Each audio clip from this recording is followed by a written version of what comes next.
Alors, on arrive quasiment au terme de cette formation gratuite et du coup, dans cette avant-dernière leçon, je vais vous apprendre à utiliser Unreal Motion Graphics pour créer des interfaces utilisateurs sur Unreal Engine 5. Nous allons voir comment créer une barre de vie qui va se mettre à jour en fonction des points de vie du joueur, ainsi qu'un compteur, un score qui va permettre de savoir combien de zombies bananas nous avons dézingués au cours de notre partie. Alors pour commencer, je vais appuyer sur CTRL espace, je vais venir dans le dossier Core et nous allons créer un nouveau type d'asset, un widget blueprint. Pour ce faire, je vais faire un clic droit. Ensuite, je vais venir dans User Interface et là, je vais choisir Widget Blueprint, l'option tout en bas ici. Je vais cliquer dessus. Ici, on me demande de quelle classe parent est-ce que je veux hériter. On a énormément. Pour le coup, nous, on va utiliser la classe basique, la classe User Widget. Je vais cliquer dessus. Et là, je vais renommer ça en WBP. Alors, je vais mettre sur le côté ici. Oups, c'est pas le bon. Voilà. Là, je vais mettre ça en WBP underscore in game HUD. Donc HUD en anglais ça veut dire Heads Up Display, c'est en fait l'affichage tête haute, c'est-à-dire que c'est l'affichage qu'on voit classique justement dans les jeux vidéo. Donc là je vais double-cliquer dessus et du coup on arrive dans un nouvel éditeur, donc c'est l'éditeur UMG ou l'éditeur Unreal Motion Graphics. Alors cet éditeur est simple, c'est un éditeur visuel qui permet de construire des éléments d'interface utilisateur tels que des menus, des barres de vie, enfin tout ce qui a un lien avec l'interface utilisateur. Alors pour travailler avec l'éditeur UMG, on a deux modes. Le premier mode, c'est le mode designer, donc vous pouvez le voir ici, et le mode graph. Le mode designer ici est utilisé pour agencer les différents éléments visuels. C'est grâce à cette partie-là que nous allons dessiner notre interface. On va dire la barre de vie, elle est là, la barre de score, elle est là, les touches qui sont disponibles, elles sont là et tout le reste. Et ensuite, une fois que nous avons créé l'interface utilisateur ici en utilisant tous les éléments qui sont sur le côté là, nous allons passer en mode graph, dans un mode qui ressemble finalement au blueprint classique et qui va permettre de connecter ces différents éléments d'interface à des actions.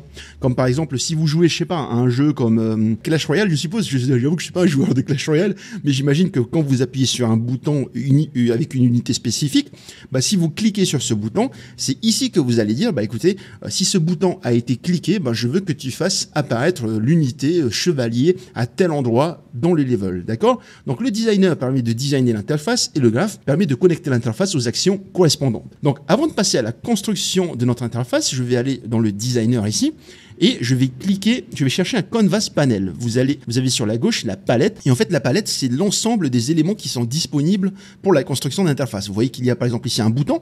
On peut glisser des boutons, des checkbox, des images, des barres de progression. Voilà, on a tout un tas d'autres choses.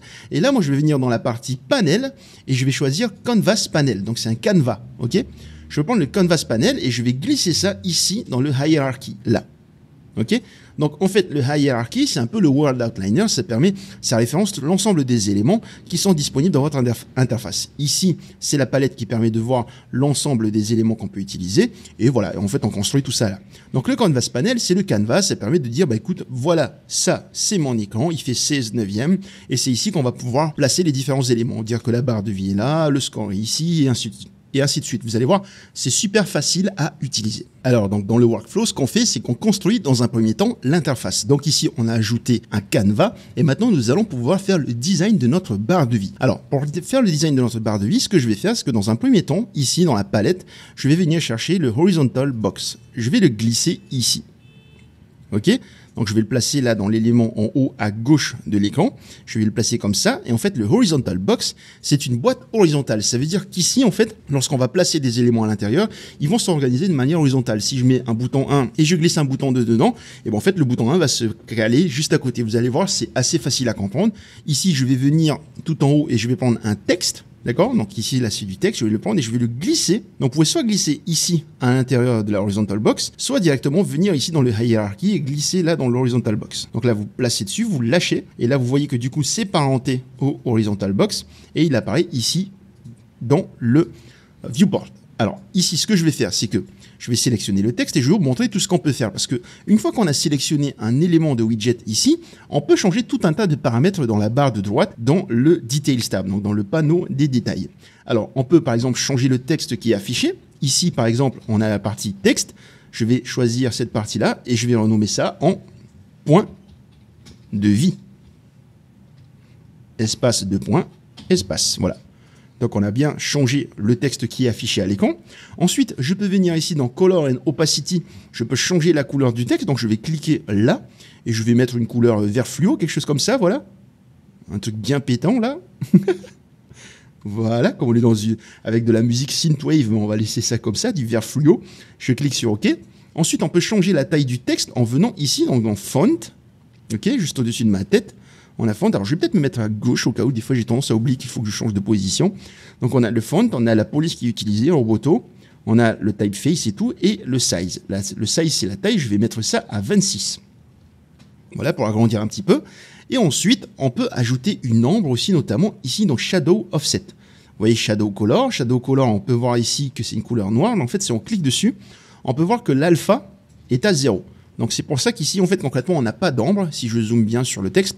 Et en fait, quand je vais mettre l'alpha à 1, donc l'alpha, c'est la transparence, je vais mettre ça à 1 pour dire que c'est censé être opaque, on peut voir que l'ombre est apparue directement derrière le texte. Donc là, je vais cliquer sur OK. Et donc, du coup, maintenant qu'on a les points de vie qui sont là, on va faire en sorte de les afficher dans une barre de vie. On va avoir une barre qui va progresser, qui va diminuer petit à petit en fonction des points de vie du joueur. Donc ici, ce que je vais faire, c'est que je vais prendre la progress bar, et comme je veux l'ajouter à droite des points de vie ici, et ben en fait c'est pratique parce qu'on a le horizontal box. Donc là je vais prendre progress bar et je vais venir glisser. Donc le progress bar c'est une barre de progression. Je vais la glisser directement sur la horizontal box. Et regardez, quand je vais lâcher, automatiquement la barre de vie a été ajoutée ici. Donc là on voit bien que c'est aligné de manière horizontale. Donc je peux sélectionner ça. Et vous voyez que si je clique sur la flèche, on échange la place du texte point de vie et de la barre de vie. Donc la barre de vie, je la mets à droite. Voilà. Et donc ici, je vais sélectionner le horizontal box. Et en fait, pourquoi est-ce que c'est tout petit? C'est tout simplement parce que le horizontal box est trop petit. Donc je vais agrandir comme ça. Et là, vous allez voir que ça n'a rien changé. Et c'est simple, on va modifier ça tout de suite après. Donc ici, je vais sélectionner le progress bar. Voilà. Et en fait, une barre de progression, le progress bar, c'est une barre de progression qui va de 0 à 1. Alors attention, retenez bien cette partie-là. Ça va être important pour la suite de cette leçon. Alors tiens, je vais me mettre au milieu. Non, je pense que je vais... Ouais, allez, bon, bref, on va rester ici, ça va être plus simple. Donc là, ici, cette barre de progression, elle va de 0 à 1. Donc retenez vraiment bien cette partie-là, ça va être important parce que c'est souvent quelque chose qui pose problème lorsque les gens travaillent avec les interfaces utilisateurs. Ok, donc une barre de progression va de 0 à 1. Donc tout en ayant sélectionné la barre de progression juste là, je vais venir ici dans la partie slot et vous avez File, Size. Je vais choisir Fill. Donc, quand je vais cliquer, ce qui va se passer, c'est qu'il va prendre tout l'espace qui est disponible devant lui. Donc là, je clique sur Fill. Voilà. Et donc là, vous pouvez voir que du coup, en cliquant sur Fill, l'élément prend toute la place qui est disponible. Donc, je prends le horizontal box, je l'agrandis. Vous allez voir que du coup, la barre de progression s'agrandit en fonction de la taille de la horizontal box. D'accord? Donc, maintenant que ça c'est fait, je vais vous montrer un truc. C'est que ici, je vais prendre les points de vie. OK? Le texte point de vie. Et ici, je vais cliquer sur Fill. Et regardez bien ce qui va se passer. En gros, là, je vais bien agrandir l'horizontal box. Voilà. Donc là, on a les points de vie qui est mis à auto et la barre qui est mise à Fill. Donc la barre, elle prend toute la place et les points de vie prennent seulement la place dont ils ont besoin. Donc si je sélectionne ça et que je viens ici, je clique sur Fill, regardez, la place dans le horizontal box est répartie de manière équitable. D'accord? Voilà pour vous montrer un peu la différence entre le auto et le Fill. Donc ici, je vais revenir, je vais mettre ça à auto. On va laisser tel quel. Donc là, on a bien une barre de vie qui apparaît comme ça à l'écran. Libre à vous de la redimensionner comme vous voulez. Et donc ici, je vais revenir sur la progress bar. Et là, en fait, sur le côté, hop, c'est ici. Alors, pardon, j'ai sélectionné la progress bar, c'est bon. Voilà. Et ici, à droite, vous avez %. %, c'est le pourcentage de remplissage. Si je clique et que je glisse la souris, vous voyez que je fais évoluer la valeur et vous voyez que la barre de vie là à gauche dans le viewport évolue. Ok? 0, c'est vide. 1, c'est plein. Retenez bien encore ce truc-là. Là, on est à 0. On est à 0,5. C'est à moitié rempli. Et à 1, c'est plein. D'accord? Donc là, je remets ça à quelque chose comme 0,5. Donc à faire, au moins pour avoir la couleur. Ensuite, ce qu'on peut faire, c'est que ici, je vais prendre la progress bar et je vais la renommer. Je vais appuyer sur F2. Vous pouvez aussi renommer en sélectionnant là et en venant ici, en haut à droite, vous avez le nom. Vous pouvez renommer ça en mettant quelque chose comme, allez, en mettre life bar. Je suis même pas sûr qu'on traduit ça comme ça, mais c'est pas grave. D'habitude, on dit life gauge, mais bon, ça va. Et vous allez vérifier que isVariable est coché. Pourquoi est-ce qu'on fait ça? En fait, si on coche ici en isVariable, ce qui va se passer, c'est que cette barre de progression va apparaître en tant que variable du côté du graphe. Là, vous voyez bien qu'il y a Life Bar qui est disponible ici. Ça va nous permettre de mettre à jour la barre de vie en fonction des points de vie du joueur. Donc là, je reviens dans le designer. Donc ici, on a bien affiché comme une variable. Et en fait, ce qui est cool, c'est qu'à chaque fois que vous avez des éléments qui vont bouger, donc notamment la barre de progression, vous les mettez comme variable pour pouvoir les modifier après. Les points de vie ici, on n'a pas besoin de les modifier. Donc vous voyez bien que le isVariable est resté tel quel. On n'a pas besoin de changer ça. D'accord? Donc là, je vais sélectionner la barre de progression. Et ici, vous avez sur la droite, vous avez un autre paramètre qui s'appelle bar fill type. D'accord? C'est left to right, right to left. Ça permet en fait de définir dans quel sens est-ce que la barre de vie se remplit. Donc si je mets right to left, vous voyez que ça se remplit de la droite vers la gauche. Si je mets fill from center, ça se remplit du centre et ça prend toute la place au bout d'un moment. D'accord? Donc on peut changer tout un tas de paramètres ici. Moi, je vais remettre ça à left to right parce que ça me va tout simplement. Je vais laisser ça à 0,6 tant qu'à faire. Voilà. Et ensuite, ici, je vais choisir le fill color and opacity, là, ce truc-là. Je vais cliquer dessus et je vais changer la couleur. On peut changer la couleur du remplissage ici. Tant qu'à faire, je vais prendre la pipette et je vais venir choisir cette couleur-là. La même couleur que le texte. Je vais cliquer dessus. Voilà, et c'est bon. D'accord? Ensuite, si je sélectionne encore la barre de progression, on va dans la partie, alors si je ne me trompe pas, ça s'appelle Style, voilà cette partie-là, ici. Ça permet de changer d'autres paramètres, comme par exemple la couleur, on peut changer la couleur de fond. Alors la couleur de fond, si je ne me trompe pas, c'est celle-là, la couleur blanche, voilà. On peut la changer, on peut mettre une autre couleur. Tiens, je vais mettre quelque chose comme rouge clair, juste histoire d'avoir deux couleurs, voilà, je clique sur OK. Et voilà, comme ça au moins on a bien une barre de vie qui se remplit de gauche à droite.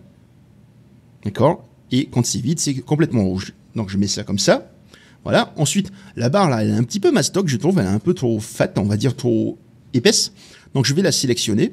Et ici, on va juste changer sa taille. Vous allez venir dans...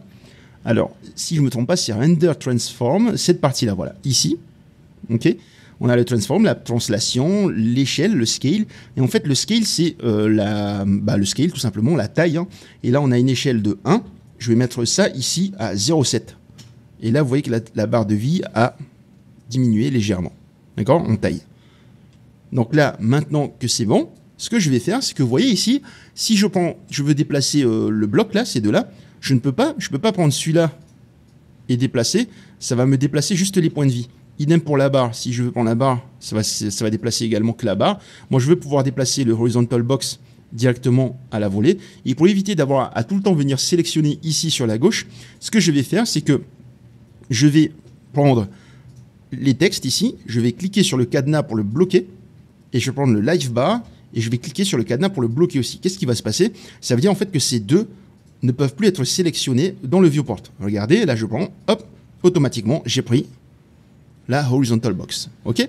Donc là, c'est bon, je compile, je sauvegarde et on passe à la suite. Alors, le design de la barre de vie est terminé et maintenant, nous allons nous attaquer au design du score. Alors, le score, on va le placer, quant à lui, à droite de l'écran. Et en fait, ce qu'il va faire, c'est qu'il va afficher le mot score, 2 points, et il va afficher le nombre de zombies bananas qui ont été éradiqués tout au long de notre partie. Alors, donc pour commencer, comme on a besoin de 2 textes qu'on veut aligner, pareil, on va utiliser la horizontal box. Donc, je vais venir ici. Je vais prendre le horizontal box et je vais le glisser là. D'accord? Ensuite, la première des choses, c'est que je veux afficher le texte score. Donc, je vais aller chercher le texte ici et je vais le glisser dans le horizontal box. Voilà, je vais le sélectionner. Je vais changer son texte. Je vais mettre ça à score, espace, 2 points, espace. Voilà. Ensuite, la taille, je vais mettre ça à 26, le size. Et la couleur, on va récupérer la couleur qu'on avait déjà là. Donc, Color and Opacity, je vais cliquer dessus. Je vais prendre la pipette qui est disponible ici. Et je vais mettre ça là. Voilà.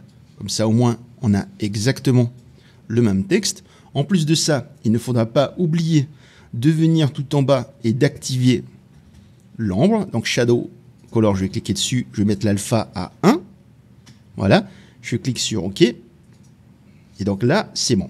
Donc maintenant qu'on a le score, on va dupliquer ça en tant qu'à faire pour garder les mêmes paramètres de texte, hein, tout simplement. Donc je vais sélectionner le score ici, je vais faire CTRL-D, ça va le dupliquer et ça va l'ajouter automatiquement au horizontal box. Et là, je vais renommer ça, je vais juste mettre ici dans le texte, je vais changer ça et je vais mettre allez, on va dire 6-0. 1, 2, 3, 1, 2, 3. 6-0, comme ça. Comme dans les vieux jeux d'arcade. Et en fait, ce truc-là va être mis à jour automatiquement par notre code en fonction du score du joueur. D'accord? Donc, comme c'est quelque chose qui va être mis à jour, justement, tout comme la progress bar qu'il y avait plus tôt, je vais sélectionner la partie avec les chiffres et je vais venir ici, je vais cocher isVariable et je vais renommer cette variable en score text. Voilà, lorsque le score va évoluer, on va pouvoir venir ici dans le graphe et prendre la variable score text et la mettre à jour en fonction de ce qui se passe dans le jeu. Donc maintenant que ça c'est fait, ce que je vais faire, c'est que je vais venir et je vais loquer les deux éléments, donc score cadenas, et donc là maintenant je peux prendre la horizontal box et je vais la déplacer. Alors ici, ce que je vais faire, c'est que voilà, la horizontal box, je peux la redimensionner, faire ça comme ça, ou à la place, je peux venir cliquer ici sur Size to Content. Ça va redimensionner automatiquement la horizontal box en fonction de son contenu. Donc là, vous voyez qu'elle a vraiment englobé parfaitement les deux éléments. D'accord? Donc là, je veux la placer ici, sauf qu'il y a un autre truc à faire. Je ne sais pas si vous avez remarqué plus tôt, mais là, on a comme une sorte de fleur. Une fleur qui est disponible ici.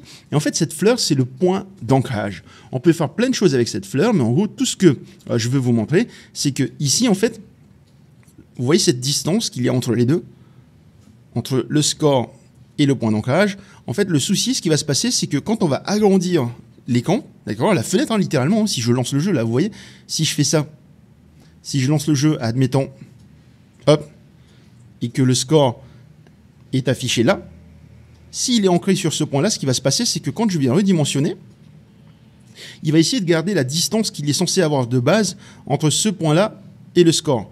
Et le résultat, ce qui va se passer, c'est qu'au lieu de rester à droite, le score, il va se rapprocher tout doucement du milieu en fonction de la taille de l'écran.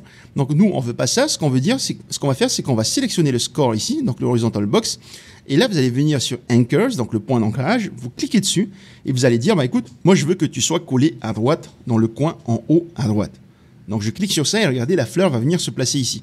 Résultat, quand je vais redimensionner ma fenêtre, on dit clairement, bah écoute, le score, il reste tout le temps ancré dans le coin en haut à droite. Et résultat, quand on va le déplacer, il va toujours faire en sorte de rester en haut à droite. Alors si vous regardez bien du coup pour la barre de vie, le point d'ancrage est à gauche, donc tout est nickel. Ok? Donc là, c'est bon, je compile et je sauvegarde. Alors, le design de notre interface est terminé, mais du coup, avant de commencer à connecter tout ça en arrière-plan au travers du graphe, nous allons ajouter cette interface à l'écran de manière à voir finalement si ça fonctionne correctement. Donc, pour ce faire, nous allons aller dans le Game Mode, parce que c'est lui qui va décider d'afficher l'interface en jeu. Pour l'instant, si je lance, même si nous avons créé cette interface, tant qu'on ne dit pas à Unreal Engine qu'on veut que cette interface soit affichée à l'écran, Unreal Engine ne le fera pas. Donc, je vais fermer ça. Je vais appuyer sur CTRL espace et je vais aller chercher le BP Game Mode qui se trouve dans le dossier Core. Donc je double-clique sur le Game Mode. Et donc là ici, on a toute cette logique-là qui permettait de gérer finalement l'apparition des ennemis. Et normalement, on a quelque part ici un event tick. D'accord? Vous pouvez déplier et chercher l'event tick ici. On avait mis un print string. Je vous avoue que je ne me rappelle plus de ce que c'était. Je suis privé sans faire exprès l'autre jour et je n'arrive pas à me rappeler. Mais il y a un print string que vous pouvez supprimer à cet endroit-là. Donc nous, ce qu'on va faire, c'est qu'on va dire que dès que le Game Mode apparaît en jeu, donc c'est parmi les premières entités à être spawn en jeu lorsqu'on lance le jeu, bah dès qu'il va apparaître, on va afficher le widget à l'écran. Alors comment est-ce que je vais faire ça? Je vais prendre le Begin Play, donc clic droit, Event Begin Play, voilà, je vais le prendre. Et en fait, dès qu'il va entrer en jeu, on va devoir faire plusieurs choses pour pouvoir afficher le widget. Premièrement, on va construire le widget, c'est-à-dire que nous allons le créer et nous allons le stocker quelque part dans la mémoire. Donc je vais tirer un câble et je vais taper Create Widget. Voilà, vous prenez ce node-là, Create Widget, vous allez cliquer dessus, et là, ça va vous afficher ce node-là, il y a écrit Construct None. En fait, il faut venir ici dans le class, sélectionner là et choisir le widget qu'on a créé. Donc WBP, et vous prenez le WBP In-Game HUD. D'accord? Donc là, Unreal, il va prendre ce node-là et va dire, OK, tu veux créer un widget de type In-Game HUD. C'est comme s'il prenait un panneau et il va peindre tout ce qu'il faut sur le panneau. Il va dire, OK, là, je peins le score, là, je peins la barre de vie et je stocke ça dans ma poche. Et en fait, pourquoi est-ce qu'on fait ça? Tout simplement parce que après, une fois que c'est fait, on va l'ajouter au viewport. Donc, add to viewport. Et en fait, en faisant ça, on dit à Unreal, bah écoute, tu construis ça, et là, une fois que tu as fini de le construire, tu me le donnes, et moi, je vais l'afficher à l'écran. D'accord? En fait, il y en a qui se posent la question des fois de pourquoi est-ce qu'on doit faire un create widget et ensuite add to viewport? C'est simple parce qu'en fait, les widgets, une fois qu'ils sont créés, ils ne sont pas forcément tout de suite ajoutés ou même des fois, on a besoin de les retirer de l'écran, mais de manière temporaire. Imaginez, je sais pas, qu'est-ce que je peux vous donner comme exemple? Voilà. Imaginez, vous avez un jeu où en fait, vous alternez entre QTE ou même petite cinématique et phase de jeu. Vous avez la barre de vie qui va être affichée à l'écran et peut-être que dès que vous lancez un finishing move, genre vous attrapez un zombie bananas et vous lui cassez la tête ou un truc de ce style-là, vous aimeriez peut-être faire un focus sur l'action et du coup cacher tous les éléments visuels. D'accord? Peut-être qu'à ce moment-là, si je suis en train de faire un finish move sur un zombie bananas, en fait, en gros, vous cachez tout ce qui est à l'écran. Vous zoomez complètement sur le personnage et vous mettez vraiment en évidence l'action. Une fois que le finish move est terminé, on reprend le point de vue classique et on réaffiche le widget à l'écran. D'accord? Pour ceux qui se demanderaient comment on retire le widget de l'écran, vous tirez un câble et vous faites un remove from parent. Remove from parent, ça va retirer de l'écran, ça va juste le garder en stock, mais ça va juste pas l'afficher. D'accord? Et quand vous voulez le réafficher, vous faites un add to viewport. D'accord? Donc là, c'est bon. Et du coup, comme ensuite, un peu plus tard dans cette leçon, tout de suite après, en fait, nous aurons besoin de mettre à jour les éléments du HUD, donc notamment la barre de vie et le score. On va stocker une variable de ce widget. Donc ici, je vais faire un clic droit, promote to variable, ça va me créer une variable qui va stocker dans une boîte ce fameux widget. Voilà, hop, j'ai fait une erreur juste avant. Je fais un clic droit, promote to variable, et je vais renommer ça widget. Donc là, ça va me prendre une référence de cette variable-là et ça va la stocker directement dans cette nouvelle variable widget. D'accord? Donc ici, dans cette boîte widget, on a donc une référence vers ce widget, vers ce HUD finalement, la barre de vie et tout le reste qui est stocké ici. Donc là, je vais sélectionner tout ça et je vais mettre un petit commentaire. J'appuie sur la touche C de mon clavier, créer le widget, créer le widget qui affiche la barre de vie et le score, puis l'ajoute à l'écran. Voilà. Donc, comme d'hab, je mets mon petit skin classique, et donc on a fini cette partie-là. Donc là, je compile, je sauvegarde, je lance l'exécution, et magie, vous voyez que nos widgets apparaissent à l'écran. Donc là, si jamais je sors du jeu, et je prends mon écran et je le redimensionne, regardez ce qui se passe. On a bien le score et les points de vie qui restent collés à leurs coins respectifs. D'accord? Donc là, hop, si je vais dans l'action, bon, j'ai retiré les sons, c'était volontaire, c'était pour ne pas que ça nous perturbe un peu trop. Donc là, je vais mourir, et vous voyez bien que tout est en train de... que rien n'évolue en fait finalement. Le score n'a pas changé, et la barre de vie n'a pas changé, et c'est justement ce que nous allons faire là tout de suite après. Ok, alors maintenant que l'aspect visuel de l'interface a été créé et maintenant que nous pouvons afficher également cette interface à l'écran, nous allons pouvoir brancher tout ça au jeu. Alors pour commencer, nous allons nous attarder sur la barre de vie. Donc je vais aller dans le widget in-game HUD et ici je vais aller dans le graphe. Donc dans le graphe, on va commencer par créer un événement. Je vais faire un custom event qui va permettre de mettre à jour la barre de vie. Donc ici, je vais faire un clic droit, custom event. Et là, je vais appeler ça update life bar. Voilà. Ce update life bar, je vais lui ajouter un input ici. Donc, je vais cliquer sur le petit plus, comme une fonction finalement. Je vais mettre ça en float. Donc, cet input-là, je l'ai ajouté, ce nouvel input float. Je vais changer le nom de cet input. Je vais appeler ça new health. Voilà, les nouveaux points de vie. Et je vais brancher, du coup, le life bar à cette fonction-là. Donc, je prends le life bar qui est là. Je vais le mettre ici. Donc, ça permet de récupérer, du coup, la barre de vie qui est disponible dans le designer. Et là, je vais utiliser une fonction de cette barre de vie qui s'appelle set%. D'accord? Set%, ça permet de changer le pourcentage de cette barre de vie, le pourcentage de remplissage. Donc, je branche ça. Voilà. Et ici, je branche les nouveaux points de vie pour que la barre de vie se mette à jour automatiquement. Donc, je vais prendre ça, je vais mettre un commentaire, met à jour la barre de vie.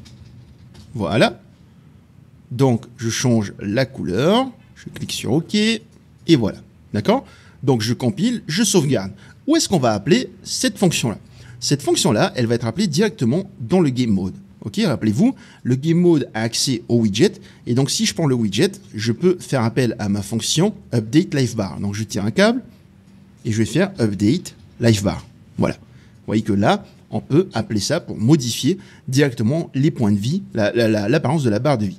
Donc ici, le souci, c'est que même si le Game Mode a accès au widget de l'interface utilisateur, il n'est malheureusement pas au courant du nombre de points de vie du joueur.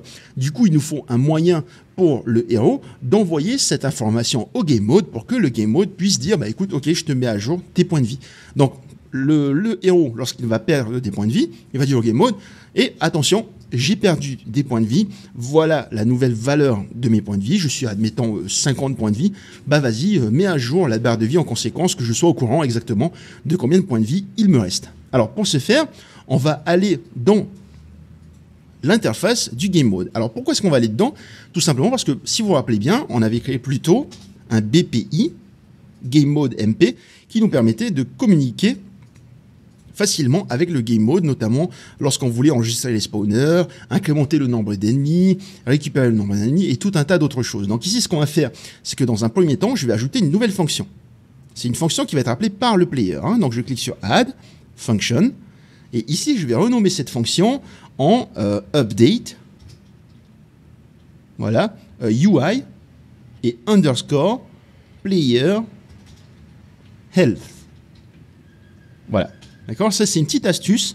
En fait, vous voyez, je ne sais pas si vous avez déjà remarqué, hein, normalement oui. Mais vous voyez ici, si je prends can spawn one enemy, je double-clique dessus. Vous voyez qu'en fait, le nom, chaque mot est séparé parce qu'on a mis une majuscule. Ici, le souci, c'est que comme on est dans le cas du UI, UI User Interface, hein, ça veut dire interface utilisateur, si je laissais tel quel, comme ça, vous voyez que c'est tout collé. La seule solution, si je voulais séparer, ce serait de mettre un I minuscule. Sauf que ça ne s'écrit pas comme ça. L'interface utilisateur UI, on met UI majuscule. Du coup, pour dire explicitement à Unreal, attention, c'est un nouveau mot, je mets UI en majuscule, et ensuite je mets un underscore, et en fait, Unreal, il met automatiquement à jour l'espace. Il sait que le underscore, c'est un espace, et il ne l'affiche pas. D'accord? Donc là, c'est bon. Ensuite, une fois que j'ai fait ça, je vais ajouter un input à ma nouvelle fonction. Donc, l'input ici, on va changer ça, on va dire, voilà, input, on va mettre une variable de type float, et je vais renommer cette variable en mode new health. Voilà. D'accord? Donc cette fonction-là va permettre de faire appel au Game Mode directement depuis le player. Et donc le player, il va dire, bah voilà, tiens, mets à jour l'interface utilisateur avec mes points de vie, et voilà mes nouveaux points de vie. Ensuite, le Game Mode va intercepter ça et va dire au widget, dans ce cas-là, il va renvoyer le message au widget et lui dire, écoute, mets-toi à jour parce que les nouveaux points de vie sont égaux à ça, sont égaux à ça. Les points de vie sont égaux, ouais, sont égaux. Donc je retourne dans le Game Mode ici. Voilà, et là, vous voyez qu'ici dans Interfaces, on a donc notre nouvelle fonction qui apparaît, Update UI Player Health. Donc je double-clique dessus. Voilà, ça va m'ajouter un événement dans le viewport, dans le graphe, pardon. Et ici, qu'est-ce que je vais faire? C'est simple, ça va être assez rapide. Je vais prendre le widget. Donc là, je prends le widget, je le glisse ici, je fais un get, d'accord? Donc pour rappel, le get, c'est je tire un câble, je tire une variable, je maintiens la touche contrôle et je lâche. Et ensuite, je tire un câble et je fais update life bar. Voilà. D'accord? Donc, ici, lorsque le Game Mode va appeler cette fonction-là, il va prendre sa boîte qui stocke le widget, il va prendre le widget qui est à l'intérieur, il va lui dire, écoute, fais appel à ta fonction update life bar pour mettre à jour la barre de vie. Donc, je sélectionne ça, je mets un commentaire, mets à jour la barre de vie du joueur. Voilà, je mets ça comme ça. Et donc là, c'est bon, je compile. Et maintenant que tout est good, il ne nous reste plus qu'à faire appel à cette fonction du côté du héros lorsque c'est nécessaire. Donc, je vais sauvegarder, j'appuie sur CTRL espace, je vais ouvrir le BP Hero. Et donc là, maintenant, à quel moment est-ce qu'on veut mettre à jour la barre de vie? C'est simple, on veut la mettre à jour au moment où le player va perdre des points de vie.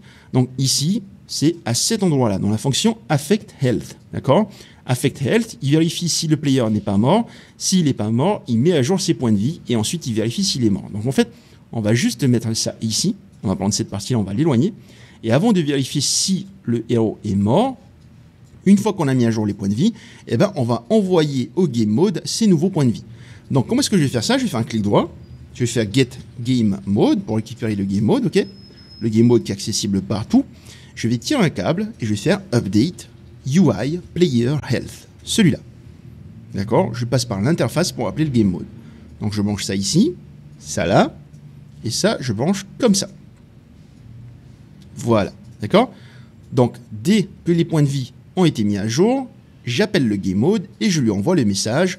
Voilà, fais appel à cette fonction-là de ton côté au travers de cette interface. Donc là, je compile, je sauvegarde et je vais faire play. Voilà, donc déjà là, la barre de vie n'a pas été mise à jour. Ok, vous voyez qu'ici, la barre de vie est à moitié pleine. Donc c'est un premier bug. Une fois que je me fais toucher par les ennemis, hop, la barre de vie a été mise à jour. Ok, donc là, elle est tombée à 0. Là, elle ne s'est pas remise à jour. Et dès que je vais me faire toucher une fois, hop, voilà, la barre de vie a été mise à jour, mais par contre, elle ne va plus descendre. Dès que je me fais toucher, la barre de vie ne descend plus jusqu'à 0, et là, c'est bon. Alors, pourquoi?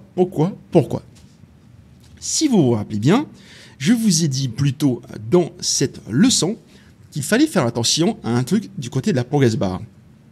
Je vous disais que la progress bar, donc ici, la progress bar n'accepte que des valeurs qui sont comprises entre 0 et 1. Si je prends la life bar ici, pour rappel, notre héros, il a 100 points de vie au début. Si dans le percent, je mets 100, c'est plein. D'accord? Maintenant, admettons que je tombe à 90. 90, 80. Voilà, vous voyez que pour le coup, ça ne change pas du tout. Il faut aller à 1, puis en dessous de 1 pour commencer à diminuer. C'est bien du pourcentage. D'accord? Du coup, pour corriger ça, il faut qu'on arrive à ramener les valeurs qui sont comprises entre 0 et 100 à une valeur comprise entre 0 et 1. D'accord? Et comment est-ce qu'on va faire ça? Ça va être simple. On va aller dans le BP Hero. Donc, dans le BP Hero, la première des choses qu'il va falloir, c'est qu'il va falloir qu'on connaisse la valeur maximale, parce qu'on va utiliser une sorte de produit en Cora. On va dire que si tu as, je sais pas, quelque chose comme 80 points de vie, donc 80 points de vie sur 100 points de vie, ça équivaut à 0,8. D'accord? Bon, j'espère que vous comprenez. C'est assez basique normalement, mais bon, on ne sait jamais. Et donc ici, je vais venir dans BP caractère, je vais l'ouvrir et on va aller définir les points de vie maximum d'un personnage dans le BP caractère. Okay? Pourquoi? Tout simplement parce que comme les ennemis héritent de BP caractère, au moins ça nous permet également de définir les points de vie du côté des ennemis. Donc ici, on avait une variable health points, donc je suis bien dans le caractère, hein. On avait une variable health points qui définit le nombre actuel, le nombre courant de points de vie. Donc nous, ce qu'on va faire, c'est qu'on va créer une nouvelle variable qui va s'appeler, du coup, hop, là j'ajoute une nouvelle variable, je la mets de type float, et ça va être les points de vie maximum. Donc je vais renommer ça F2 et je vais appeler ça Health Points Max. D'accord? C'est le nombre maximal de points de vie. Donc je veux changer la valeur par défaut de cette variable-là, je vais compiler. Et ici, on va dire que les points de vie ont par défaut une valeur de 100. C'est ce qu'on avait mis dans le Health Points de base. D'accord? Sauf qu'en fait, ce qui se passe, le problème avec ça, c'est que vous voyez, si vous définissez ça comme ça, en mode, 100 points de vie maximum, le souci, c'est que si un jour vous décidez de changer, et en fait, vous allez vous tromper parce que finalement, peut-être que vous allez dire Health Points Max est égal à 80 en pensant avoir changé les points de vie, alors qu'en fait, Health Points n'a pas été changé. Pour corriger ça, c'est simple, je vais remettre ça à 100. Et en fait, on va juste ajouter ici, hop, je vais faire un clic droit, je vais taper Begin Play. Je vais ajouter un Begin Play, et dans le Begin Play, qu'est-ce que je vais faire? Je vais prendre les Health Points, je vais les mettre ici, je vais faire un set, je vais brancher ça là. Ensuite, je vais prendre les Health Points Max et je vais mettre ça dedans. Donc en gros, qu'est-ce que je dis? Dès qu'on lance le jeu, quand un caractère arrive en jeu, je vais prendre la valeur qui est stockée dans Health Point Max et je vais brancher ça dans Health Point. Je vais dire, écoute, tes points de vie de base sont égaux au point de vie maximum défini. Donc ici, si j'ai mis à 100, les Health Points vont être à 100 au début. Si je mets à 80, les Health Points vont être à 80 au début. Donc ici, je mets un petit commentaire bulle. Je mets initialise les points de vie. Voilà. Donc là, c'est bien, je connais les points de vie maximum et je connais les points de vie actuels. Mais ça ne résout pas mon souci qui permet de définir une valeur comprise entre 0 et 1. Et comment est-ce qu'on va faire ça? Eh bien, ici, dans le caractère, on va créer une nouvelle fonction qui va permettre de convertir la valeur comprise entre 0 et Health Points Max à une valeur comprise entre 0 et 1. Donc, je vais ajouter une nouvelle fonction. Je vais renommer cette fonction Get Normalized Health Points. Alors, get normalized health points, ça veut dire que je vais prendre les points de vie normalisés. Quand on dit que quelque chose est normalisé en mathématiques en général, c'est souvent qu'on essaye de ramener sa valeur à quelque chose qu'on peut entre 0 et 1 justement. Donc ici, je vais faire un petit calcul, vous allez voir que c'est assez facile. Je vais prendre les health points, je vais mettre un get ici, je vais prendre les health points max, je vais mettre un get aussi. Et là, ce que je vais faire, c'est que je vais tirer un câble et je vais faire un diviser. Divide, et je vais brancher ça ici. Ensuite, ce truc-là, je vais brancher là, et ça va me créer un return avec un float. Voilà, et je branche ça. Donc, c'est tout ce qu'on a à faire. Alors, peut-être que vous ne comprenez pas ce que j'ai fait, mais en gros, ici, je viens de convertir la valeur des points de vie en une valeur comprise entre 0 et 1. Donc, je vais mettre un commentaire, et je vais vous expliquer plus précisément comment ça fonctionne. Donc, on voit les points de vie exprimés en une valeur comprise entre 0 et 1 au lieu de 0 et health points max. Alors, j'ai peut-être été un petit peu vite ici, donc je vais essayer de bien vous expliquer cette partie-là. Normalement, c'est assez facile, hein, mais je préfère quand même passer un petit moment dessus. Je vais mettre un commentaire et je vais vous montrer. Bon, normalement, vous devez connaître les produits en croix. C'est quelque chose d'assez basique. On va dire ici que les points de vie vont de 0 à health points max. OK? Nous, on veut une valeur qui va de 0 à 1. D'accord? Donc moi, maintenant, ce que je veux faire, c'est exprimer la valeur courante. Donc je vais prendre ça, je vais copier. Et ce que je vais faire ici, je vais mettre, hop, health points. Voilà. Voilà, donc j'ai les health points actuels et j'ai une valeur X. Donc moi, ce que je veux connaître, je ne pensais pas faire des maths ici, mais bon, X est égal à, en fait, quand on fait un produit en croix, X est égal à ça fois ça, health points fois 1, divisé par health point max. Donc health points fois 1, c'est toujours health points, divisé par health point max. Donc health points multiplié par 1, divisé par health points max. Voilà, c'est le calcul en fait que je viens de faire. C'est le produit en croix. N'hésitez pas à regarder sur internet, hein, c'est quelque chose d'assez basique. Hein, pourquoi on dit produit en croix? C'est parce qu'on va de là en bas pour le monter ici et on le descend sur le X. D'accord? Donc là, c'est bon. Et avant de finir cette fonction-là, je vais sélectionner ici et je vais mettre ça en pure pour que ce soit une fonction accessible sans avoir besoin d'avoir un execution pin. OK? Bon, là, je vais un petit peu plus vite, hein, tout simplement, parce que je pars du principe qu'on est sur la fin de la formation et beaucoup de choses que je suis en train de dire, on l'a déjà vu un peu plus tôt et donc j'essaie d'aller un petit peu plus vite pour ceux qui ont bien retenu. Si vous n'avez pas retenu, n'hésitez pas à re-regarder les précédentes vidéos, vous allez voir que c'est plutôt facile à comprendre.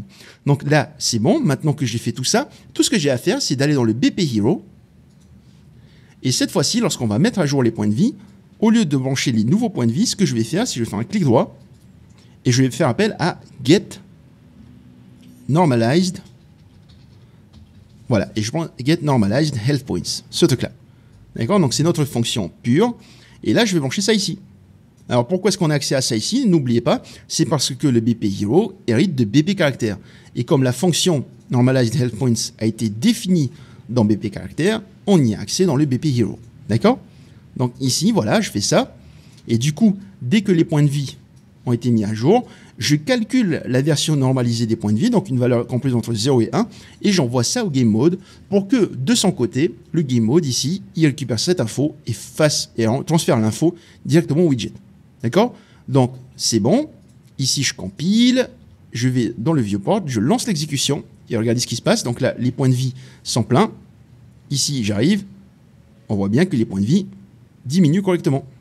Donc là, le héros est mort. Et là, par contre, vous voyez bien qu'il y a un souci. Ici, les points de vie ne sont pas pleins. Pourtant, je viens de me réapparaître. Et donc là, on a bien les points de vie qui diminuent. Mais dès le début, il faut que je me fasse toucher une première fois. Et c'est seulement après que c'est rempli. Pourquoi? Tout simplement parce qu'en fait, dès qu'on lance le jeu, hop, ici, si je reviens dans l'in-game HUD, pourquoi est-ce que c'était plein de base? C'est parce que de base, lorsque je l'ai créé, je l'ai rempli plein. Je l'ai rempli directement, pardon. Si je viens dans Live Bar ici et que je change le pourcentage et que je le mets à quelque chose comme 0,5, si je lance le jeu, vous voyez qu'il sera à 0,5. D'accord? Le truc, c'est que maintenant, ce qu'il faut qu'on fasse, c'est que dès que le héros apparaît en jeu, On dit au game mode, bon bah voilà, mes points de vie sont full. J'ai tous mes points de vie.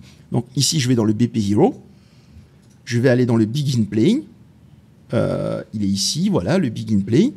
Et ce que je vais faire, c'est que je vais venir là. Et je vais faire un clic droit. Get Game Mode. Je vais faire appel à ma fonction Update UI Player Health. Et de là, je vais tirer un câble. Je vais faire un clic droit. Get Normalized Health Points. Celui-là. Donc là, dès le début du jeu et à chaque fois que le héros va réapparaître, voilà, je vais faire un petit commentaire ici et je vais dire mets à jour la barre de points de vie. D'accord? Donc là, c'est bon. À chaque fois que le héros va apparaître, il va dire au game mode, bah écoute, voici mes points de vie actuels. Donc je lance et voilà. Donc là, je vais aller, je me fais toucher par un ennemi, on voit bien que ma barre de vie diminue. Dès que j'en ai plus, le héros meurt et je réapparais avec l'entièreté de mes points de vie. D'accord? Donc là, c'est good et maintenant, on va pouvoir passer à la suite. Alors maintenant, il ne nous reste plus qu'à mettre à jour le score au niveau de notre interface utilisateur. Donc je vais aller dans mon widget WBP In-Game HUD et donc la barre de vie, c'est bon, on a créé cette fonction-là et nous allons créer une autre fonction qui va nous permettre de mettre à jour le score. Donc je vais faire un clic droit, Custom Event et je vais renommer ça en Update Score. Voilà. Ici, rappelez-vous, on a score text qui est accessible et qui représente le score qui est disponible là dans notre designer. D'accord? Donc ici, comment est-ce que je vais changer la valeur qui est affichée? C'est simple, je vais prendre le score text, je vais le mettre là, get score text. Dans update score, je vais ajouter un input ici, je vais cliquer sur le petit plus et je vais le mettre en integer. Parce que pour rappel, le score va permettre de dire combien de zombies bananas est-ce qu'on a détruit. Donc ici, hop, je vais renommer cet input, je vais appeler ça new score. Voilà. Et une fois que le new score a été mis à jour, on appelle cette fonction-là et le score text, on le prend et on fait un set text. Voilà, set text. Alors, set text, en fait, c'est la fonction qui permet justement de mettre à jour le texte qui est affiché. Donc, c'est littéralement le fait de changer ce truc-là. D'accord? Donc, ici, si je mets banana, hein, bah, ça va afficher banana à l'écran. Nous, on ne veut pas afficher banana, malheureusement. On veut afficher le score actuel. Donc, comment est-ce que je vais faire ça? Ici, on a un nombre entier qui va représenter le nombre d'ennemis. Et ici, on a un texte. Pour convertir, c'est simple. Je vais prendre ici le pin, je vais le tirer un câble et je vais brancher ça là. Donc là, on voit bien que ça a été converti en texte. Alors, petite précision, ici, on va faire quelques modifications. Donc là, vous voyez, le score, lorsqu'on va l'envoyer, lorsqu'on va le mettre à jour, on va dire, bah voilà, 1 zombie banana de tuer, 2 zombies banana de tuer, etc. Le souci, c'est qu'on va envoyer 1 directement ici. Et si on laisse ça tel quel, ce qu'il va faire, c'est que vous voyez, ici, on a mis plusieurs zéros, un peu à l'ancienne, comme dans les salles d'arcade. Au lieu de mettre juste ce truc-là à 1, en gros, il va tout supprimer et il va mettre que le chiffre 1. Pour corriger ça, nous, on va dire, écoute, je veux que tu mettes en tout 6 chiffres et que tu mettes des zéros là où il n'y a pas besoin. Enfin, où il n'y a rien du tout. Donc, si c'est 1, je veux que tu affiches que des zéros et le dernier, tu affiches 1. D'accord? Pour corriger ça, c'est assez simple. Ici, le toText, si on déplie, on a des options. D'accord? Ici, Always Sign, ça va permettre de dire, bah, tu mets toujours un plus ou un moins. Je veux toujours que tu mettes un signe, si c'est plus 1 ou moins 1. Use Grouping, ça permet de grouper les nombres. Donc, si on va afficher quelque chose comme genre 1 million, ça va être 1, espace 3 fois 0, espace 3 fois 0. D'accord? Donc, ici, ce qu'on va dire, c'est que, vous voyez, le minimum integral digits et maximum integral digits, ça permet de dire combien de chiffres on veut afficher maximum. Donc, et minimum. Donc, ici, minimum, c'est 1. Nous, on ne veut pas 1, on veut 6. Pourquoi 6? Parce que c'est exactement le nombre de chiffres que j'ai mis ici. On a 1, 2, 3, 4, 5 et 6. Si vous voulez plus, vous mettez plus, il n'y a pas de souci. On va dire que minimum, j'en veux 6. Et maximum, on va mettre aussi à 6. Donc à faire, mais on peut laisser 324. Voilà. Donc là, automatiquement, si le score est égal à 1, en vrai, quand ça va convertir en texte, ça va afficher 0, 0, 0, 0, 0, 1. OK? Donc là, c'est bon. Je vais prendre ça. Je vais mettre un petit commentaire et je vais dire, mets à jour le score. Donc là, je change ça, je mets en gris, je clique sur OK. Je vais compiler et donc maintenant qu'on a cette fonction-là, on va aller du côté du game mode pour que lui puisse dire, bah, écoute, widget, tu mets à jour ton score parce que le score est maintenant égal à tant.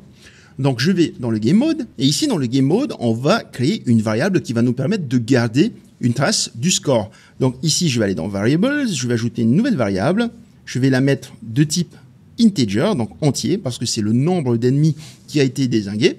Voilà, et je vais renommer cette variable-là en current score.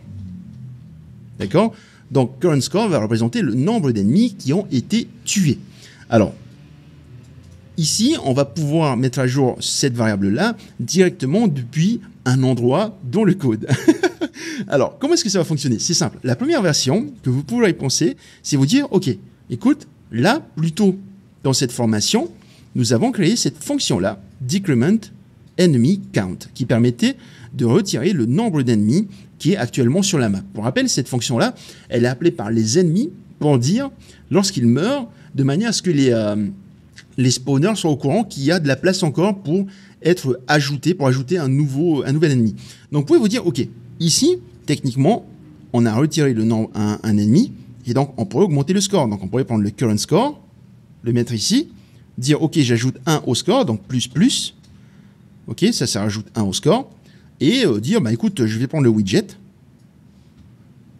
voilà, et je vais faire un update score. D'accord? Vous pouvez vous dire un truc de ce style-là. Donc, je vais brancher ça là, et je vais dire, OK, bah, dès que le score a été mis à jour, tu mets à jour le score, et voilà. Problème résolu. Sauf que le souci avec ça, c'est que, en gros, si vous vous rappelez bien, cette partie-là, donc je vais ouvrir le BP-enemy, ça va être plus simple, hein. Le BP-enemy, il l'appelle le decrement enemy count, hein, donc cette fonction-là, pardon, BP-enemy, il appelle decrement enemy count ici, dans la fonction trigger death. Ça veut dire qu'en gros, le score va être mis à jour une fois que l'ennemi a fini de jouer son animation de mort. Sauf qu'en fait, le souci avec ça, c'est qu'on a l'ennemi qu'on tue, ok, on tue un ennemi, il va commencer à jouer son animation de mort, et admettons qu'il n'a pas fini de jouer son animation de mort et que le jeu se termine. Le score n'aura pas pris en compte cet ennemi que nous avons tué. Donc c'est problématique, c'est pas... Enfin, je pinaille un petit peu, j'avoue, hein, mais voilà, il faut prendre en compte tous les cas possibles, justement, pour savoir exactement tout ce qui se passe. Donc là, si on fait ça, si on laisse tel quel, on risque de ne pas prendre en compte des ennemis qui ont été tués entre-temps. Donc pour corriger ça, c'est simple, je vais revenir dans le game mode, et là, je vais appuyer sur Alt et cliquer ici pour retirer cette logique. On va la garder parce que nous allons l'utiliser ailleurs. Donc où est-ce que nous allons l'utiliser? Je vais aller dans le BP-enemy, et en fait, ce qui va se passer, c'est, on va appeler ça ici, dans le affect health. Dès que l'ennemi est mort, is dead, et bien en fait, on va tout de suite incrémenter le score, on va augmenter le score avant même que l'animation de mort ait fini de jouer. Résultat, dès qu'on tue un ennemi, et ben le score il augmente, peu importe si l'ennemi est en train de jouer son animation de mort ou non. D'accord? Donc pour ce faire, on a besoin de communiquer avec le game mode. Donc tout comme pour la barre de vie, on va ajouter une fonction dans le blueprint interface. Donc je vais aller dans le BPI game mode MP. Voilà. Et ici, je vais créer une nouvelle fonction. Donc functions, là, je vais cliquer sur le petit plus. Je vais renommer ça en update UI underscore, pour la petite astuce, hein, underscore score. Update UI score. Ici, on n'a pas besoin d'input ni d'output, on n'a pas besoin d'entrée et de sortie de paramètres. Tout ce qu'on sait, c'est qu'à chaque fois qu'on va appeler le game mode, on va appeler cette fonction-là, automatiquement, il va incrémenter le score et il va mettre à jour le score à l'écran. Donc là, je compile, je sauvegarde, je vais dans le game mode. Ici, donc, dans l'interface, on a notre nouvelle fonction, update UI score. Je vais double-cliquer, ça va m'ajouter la fonction. Et c'est ici, justement, qu'on va venir et qu'on va prendre la logique que nous avons créée plus tôt, là, et qu'on va brancher directement là. D'accord? Donc, quand on va appeler cette fonction-là, on va augmenter le score, on va ajouter 1 au score, et ensuite, on va afficher le score à l'écran avec la fonction update score du widget. Donc, je sélectionne ça, je mets un commentaire, et je vais dire mets à jour le score et l'envoie au widget. Donc là, pareil, je change mon skin de commentaire. Et du coup, il ne nous reste plus qu'à faire un truc, c'est je compile, je sauvegarde, je vais dans le BP ennemi. Et ici, donc dès que l'ennemi est mort, is dead, hein, dans la fonction affect health, isDead, on détache le contrôleur, on retire les collisions, on fait apparaître le son de mort, et ici, on va faire un clic droit, Get Game Mode, et là, je vais tirer un câble et je vais faire Update UI Score. Et voilà, dès qu'un ennemi meurt, on dit au Game Mode de mettre à jour le score. Donc là, je mets un petit commentaire bulle, ici, mais à jour le score du joueur. Voilà. Donc là, c'est bon. Je compile, je sauvegarde. Et si je lance l'exécution, vous pouvez voir que notre score et notre barre de vie s'affichent toujours correctement. Et si je tue un Zombanana, 2 Zombanana, 3, 4, 5, on a bien le score qui est mis à jour correctement. Donc voilà, c'est tout pour cette leçon. Et dans la leçon suivante, nous allons voir comment créer un exécutable de notre jeu parce que c'est officiel, vous avez terminé d'implémenter votre tout premier jeu.